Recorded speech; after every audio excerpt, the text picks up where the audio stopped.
Eh, ma è difficile Mm. raccontare in poche parole, ma forse se proprio devo cercare di sintetizzare, mi piace raccontarmi come una giovane donna,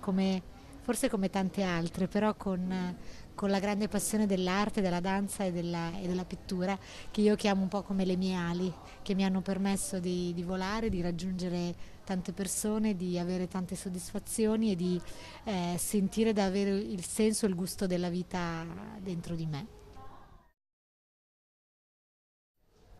E io sono stata invitata da Marina Boetti che mi ha invitato, che ha organizzato questo incontro e che quindi mi ha portato in questa realtà che non conoscevo e che con grandissimo piacere conosco oggi. E sono davvero ispirata, sono davvero emozionata nel vedere tante persone, tanti ragazzi, tanti giovani e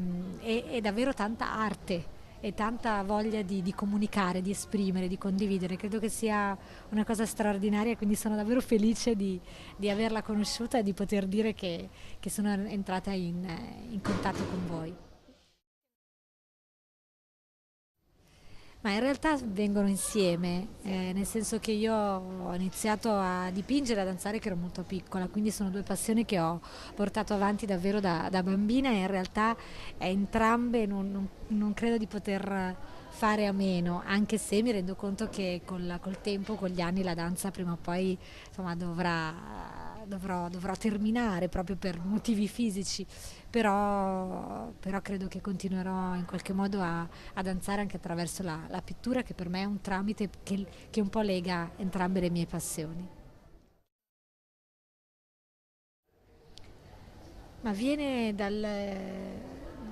dall'amore per la vita, a pensare che la vita sia un dono straordinario e grandissimo, che tutti noi abbiamo il diritto e il dovere di viverla al meglio. E partendo da questo non posso che